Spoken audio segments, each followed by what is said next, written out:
There is no question you're going to a dairy farm when you actually see Jersey cows along the driveway as you come up. That's where we were with Logan Courtney and his recently started dairy. His family has a history in other parts of ag. That was one of their stops on the tour sponsored by Midwest Dairy, and we really appreciate their sponsoring this content and giving us this opportunity to get out there. Loved seeing these farms, and Logan took right off when we got there. See the black box on their neck? That is monitoring everything that these cows do throughout their day. So it knows how well she's digesting, how active she is, how well she's eating, and that's exactly what they wear. So it's not quite a bell, but I think it's the same aesthetic, you know? We're all about aesthetics. So, but these cows, they spend their whole day eating, resting, doing what they want. So something a little different about our cows compared to Charles's cows, our cows milk whenever they choose to. So we do not have a set milking time, which is unique in dairying. Most of the time the cows have set schedules. They come to the barn and get milked. Our cows have the freedom to choose whenever they want to get milked. So there's no set schedule. The cows set their own schedule, and it makes for a very curious group of cows. They're very independent. So here on the farm, we have three main focuses. Our first focus is animal welfare. So everything we do is with the cow at heart. We want her to have a quality life where she's not stressed, she's never startled, frightened, anything like that, but she lives a totally relaxed life. Outside of the moral obligation we have to take good care of our animals, it's also the practical side. A happy, contented cow will produce more milk and better quality milk. So it's in her best interest to have the most relaxed life possible. And as you can see, they're very curious, and you're welcome to pet them if they come up to the gate. They're very curious. It's new people. There's new smells. Our second focus here on the farm is caring for the environment. In agriculture, we're very aware of a changing climate. So when we are one of the main industries that is affected by climate change. Adjustments in rain patterns, weather patterns severely affect us. So we want to do everything that we possibly can to be better stewards of the land so that we are contributing to the improvement of the environment. No farm is focusing on just this year. We're looking 10, 20 years down the future, so everything we do, we want for the next generation. I'm sixth generation. I know things that my great-grandparents did are affecting us today. So, and then our third focus is producing a quality product. We are producing a food product that's going to go on the shelves, on your table, in a restaurant, and we want to ensure that's a good, healthy, nutritious product. So that's really important to us. And we'll talk more about that when we get inside. If y'all have any questions before we go see them milk. So there's a smaller size. How much do they end up weighing? So on average, they're about 900 to 1,000 pounds. Some cows will get a little heavier, some get a little smaller, but for commercial dairy breeds, they are the smallest. So they Produce less volume? Correct. So we're producing fewer gallons of milk per day, but we're producing more fat and protein. So currently the market really wants that fat and protein. It goes in things, cheese consumption is up, all those good things. That's what these cows excel at. So we actually started in 2017. So we're still a relatively new startup. I did not grow up in the dairy industry. I grew up in agriculture. My parents are still actively involved in production agriculture. But dairying wasn't something I grew up with, but I got to be involved with it through 4-H and showing, judging cattle, all those kind of goodies. And it opened up a career path to me. So those youth organizations really can provide you with a career as an adult. So I love being with cows every day. I like cows to people most days. So dairying creates that perfect life. So we actually do not have any outside employees on the farm. We're 100% family run. So at the dairy, it's primarily just myself, my sister Autumn, who's part-time. She works a full-time job in town as well. So, she's got other obligations. And then mom helps normally also. So it's a very close-knit little operation. We farm in total about 4,000 acres. So it's all family run. It's my dad, uncle, his wife, or mom, dad, me and Autumn, that's it. We grow about 70 to 80% of our own feed. So another part of that environmental stewardship is if we're able to produce our feed locally, we're using less fossil fuels to truck that feed in. So the more feed that we can grow here, at least 70% of what these cows are eating comes from that field right there. So it's a very short from field to their table, to the cow's table. Dairy farming has very tight margins. That's with a lot of industries right now. So it's whatever we can do. And if it's good for the environment too, that's a big plus also. So, and every cow here does have a name. So they're all, they all have a number, but they all have a name too. June, Hattie, Kiss, Glamour, Peony, Samantha Lou, Jess. We milk about 70 cows. So we're relatively small. The average dairy in Oklahoma is about 110 to 120 cows. But we're built to grow larger in the future, but we're kind of happy where we're at right now. So we wanted to make sure there were some cows up here to milk. So that's why these have been caught, and we're opening the gates to let them go to the robot. What's happening? Exactly. We're messing with their schedule, you know. But and we can go inside to see it. It's a little easier. So this was actually the first robotic milking system in the state of Oklahoma. So we were kind of innovators in Oklahoma, which is kind of fun. Since then, there has been 2 other robotic systems installed, including Oklahoma State University and a larger dairy a couple of miles or an hour south of here. So we like to say that we brought robotics to Oklahoma. Robotics technology is not as new as people think it is. It's been in Europe for about 20 years. It's just new in the US. So the cow will come in the robot, and those collars that she's wearing, it'll scan, it'll identify. This is Rosemary, and so it knows that she has permission to milk.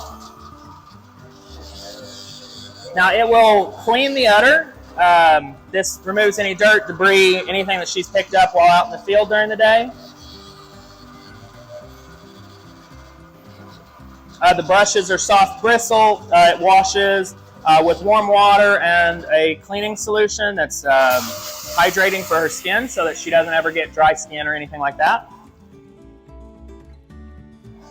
And then it'll rinse the brushes, and then it'll do a second brushing.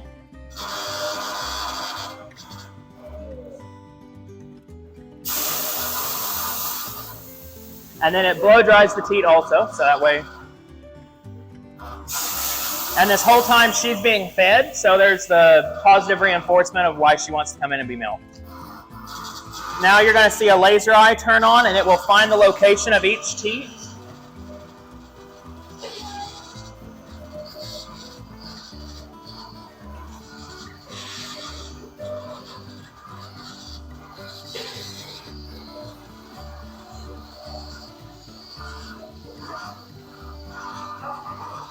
Sometimes it'll take it a second, it's got to find it.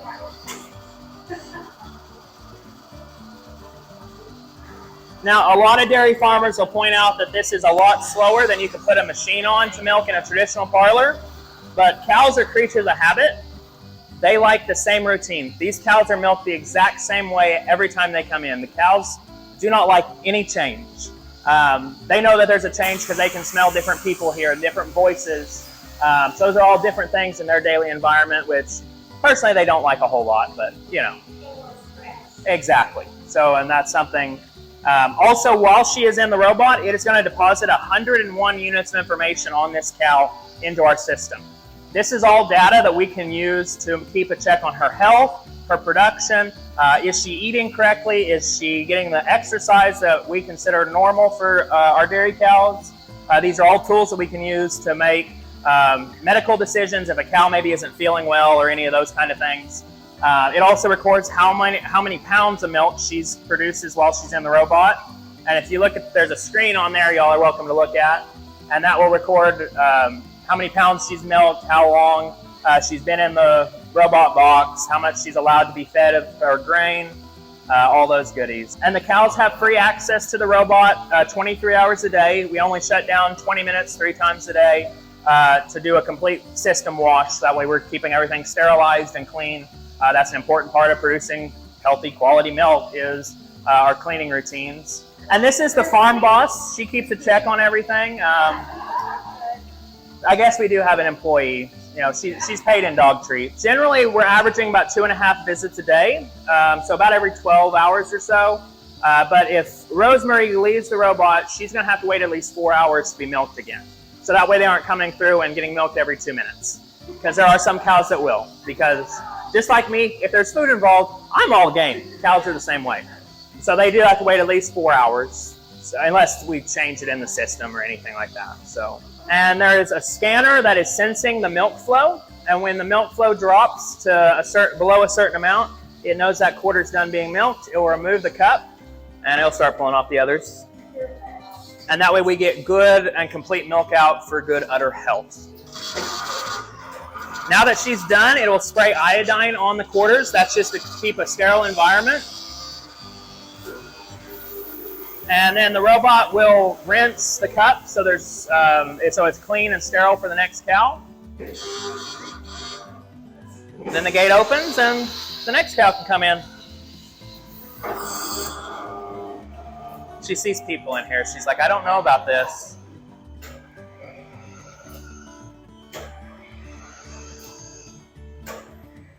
She'll make her way in. With dairy farming, a lot of dairy farms spend a lot of their day milking cows. With the robot system, we're not having to be in the barn milking. We're able to spend our time taking care of our baby calves, taking care of our cows, or if we're out in the field baling hay, harvesting crops. Also, it creates a little bit of freedom of schedule, so if you have a wedding, funeral, something to go to, you can also get off the farm, which is a plus.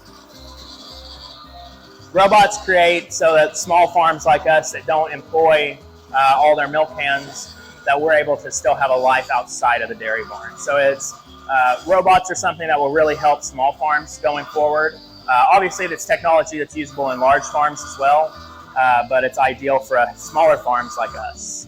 So you can see the milk will go into that jar, and that's actually going to record a weight so we know how much each cow is producing. We can customize what our cows are fed to meet their nutritional needs. So, and then when the cow's done being milked, it will then send the milk out of the jar and through the filter, like I said, and then through this line, and we can see where it goes next if y'all are ready. And we can come back and watch if y'all want to see more cows milk. We're gonna go through this door right here. Sorry. So after the cows are done being milked, their milk will come through the wall. You see where the line comes through. Then we want to get that milk as cool as possible. So that milk is over 100 degrees when it comes out of the cow. That's the cow's body temperature. The faster we can get that milk cooled down, the better quality milk we're going to be producing. So it's going to go through something called a plate cooler. And that's where that big rectangular box that Autumn's pointing at. It condenses the milk between plates of cold water. That's going to pull a ton of temperature out of that milk instantly. That water is not wasted. It goes out and waters the cows. Cows do not like to drink cold water. They like to drink warm water. They just prefer it on their stomach. So they're able to, when that cow's done being milked, it goes into a tank and she's able to drink warm water. So it's a win-win. The milk will then come down through, go through a series of hoses and directly into the tank. You can feel, if y'all want to feel right here, how cold it is. The milk is currently at 38 degrees. Autumn, will you point at the temperature? And yeah. Can we buy a valve? So the milk is chilled to 38 degrees. We're required to keep it under 40 degrees to prevent bacteria growth. That's an important part of our grade A status to sell milk to the processing plant. Milk is picked up every 2 to 3 days, depending on the schedule of our co-op that we sell through. The milk will then, when the tank hauler arrives to pick up milk, he'll take multiple samples of the milk. Those samples are then taken to a lab, and before that milk can ever be unloaded at the processing plant, it is tested to make sure that we don't have any bacteria, that we don't have antibiotics present in the milk. If there was antibiotics found in that milk, we would then be responsible to have to buy that entire load of milk and then pay to have it discarded. So it's really important that we're aware of what we're giving our cows. You know, if we provide veterinary attention that includes antibiotics, that none of that milk ever enters. So like when we have a cow that has been given antibiotics, that's something that we talk with our veterinarian about, make sure that that is the correct course of action for that cow's health. Then we will tell the computer, hey, I've given Samantha Lou antibiotics, her milk cannot go in the tank. The robot automatically knows that. When you enter that, it will discard that milk. None of that milk ever even runs a chance of getting let in. So it removes human error that could ever potentially have a mess up that could be a very expensive mess up for a producer. Dairy farming, you know, we're selling a product that's going to be on your table really, really quick. So there's not time for any potential error. So it's really great. We have so many safety checks going forward. We're also inspected. You can hear milk going in the tank. That was that sound. We're also inspected by the state. Exactly. I've got snacks in the office in a second. So we're also inspected by the state. So we have multiple agencies that come out. They look at our systems. Is there anything that we could be doing better to be producing a better product? And that's really great. We're involved in a lot of ag industries, and there's nothing like dairy that has so many things to help us produce a better product. And I think that's really pretty cool. So is the robot able to detect maybe earlier infections so you can address it? Exactly. So it will generally catch it 3 to 4 days before we would show any physical signs. So we can potentially give that cow something before she ever gets sick. And that way she never has a day that she isn't feeling well. Anything that we can prevent that cow comfort coming back, we want that cow to be happy all the time. And so when she don't feel good, what you feel like when you got an upset tummy or something, we can prevent that with our cows. Exactly, I'm the same way, In the, producing milk, it's hard work. It's 7 days a week. There's no holidays really. So it is not an industry that's, no agricultural industry is easy, but it is something we encourage young people that are interested in dairy to try to get involved in dairy. Not all kids want to come back and milk at their family farm. But there is still a lot of people like myself that didn't grow up with dairy that are wanting to come back and farm. And so, it's a declining industry in total numbers of farms, but we have a bright future. And also cows are producing more milk per cow than they did 50 years ago. So we're able to still come up with that production. Also, a single cow is consuming a certain amount of water. If she's producing the milk of 2 cows, we're reducing how much water we're using. So we're also able to, through selective breeding and maintaining really good cows, we can still keep up with that demand. We have friends with robots that work a job off the farm. There's one lady we know, she's not married, doesn't have any kids or anything. She works a full-time job off the farm and still is able to milk her cows at home with the robot. And she has a passion for cows. And also, with that, you're able to work off the farm. If you're teaching school or, work in promotion or something in town, that's becoming more and more common, Autumn works, if you counted the hours, she works 2 full-time jobs when you mix the farm and her job, but she's able to be youth service librarian in town and still play an active role in the dairy. And that's something, the face of agriculture is changing. The face is changing. It's no longer old McDonald's farm. There are still amazing farmers like that, but the face of agriculture is becoming more female. It's becoming minority. It's LGBTQ+. It's changing, and that's an exciting industry to be in. There's a lot of amazing women farmers. And that's really exciting for our industry, I think.